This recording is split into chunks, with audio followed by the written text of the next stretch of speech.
Grand Matin Sud Radio. Et on parle de l'école là, maintenant avec vous et votre invité Patrick Roger. Bah oui, au moment où 12 millions d'élèves au total rentrent toute la semaine, l'école est-elle en crise? Question que l'on pose à Isabelle Dignocourt, prof de français et latin au collège depuis 25 ans, auteur de ce livre, l'éducation nationale, une machine à broyer. Bonjour. Bonjour.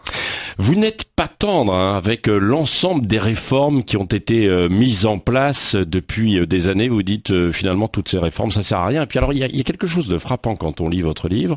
Quand vous avez démarré il y a 25 ans, vous aviez plein d'enthousiasme, etc. Et vos collègues vous disaient vous verrez dans 25 ans comment vous serez. Exactement. L'enthousiasme, je l'ai toujours vis-à-vis de mes élèves, mais c'est vrai que vis-à-vis des réformes, je l'ai un peu moins. Mais qu'est-ce qui n'est pas passé? Enfin, on le lit, c'est latin notamment, la suppression. Vous devriez être contente. Ça y est, c'est rétabli les classes bilingues. Alors, c'est rétabli pour l'instant dans les paroles, dans les actes. J'attends de voir encore.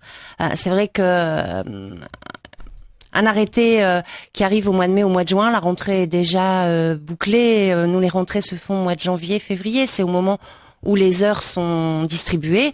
Dans mon établissement, par exemple, mon chef d'établissement qui tient à l'enseignement du latin n'a pas pu rétablir les heures pour la rentrée.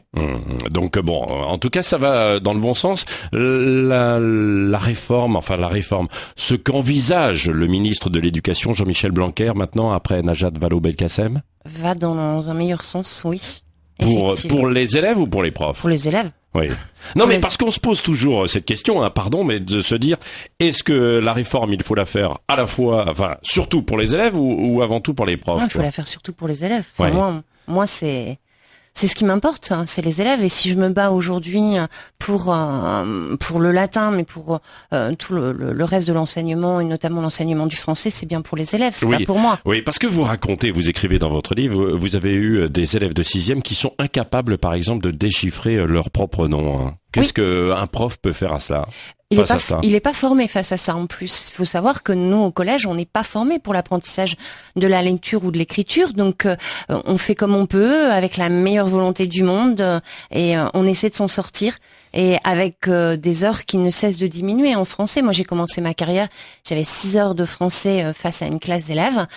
Aujourd'hui, un professeur de 6e n'a plus que 4h30. Oui. Vous dites aussi qu'il y a trop de matière, finalement, au collège notamment, et que les élèves n'ont plus le temps d'approfondir dans certains domaines. Oui, et surtout aussi en primaire, en fait. On demande énormément aux professeurs des écoles. Moi, j'ai commencé ma carrière en primaire, donc je sais ce qu'il en est. J'ai des enfants qui viennent de quitter le primaire, donc j'ai vu ce que moi je faisais avec mes élèves à l'époque et ce que les professeurs des écoles doivent faire aujourd'hui.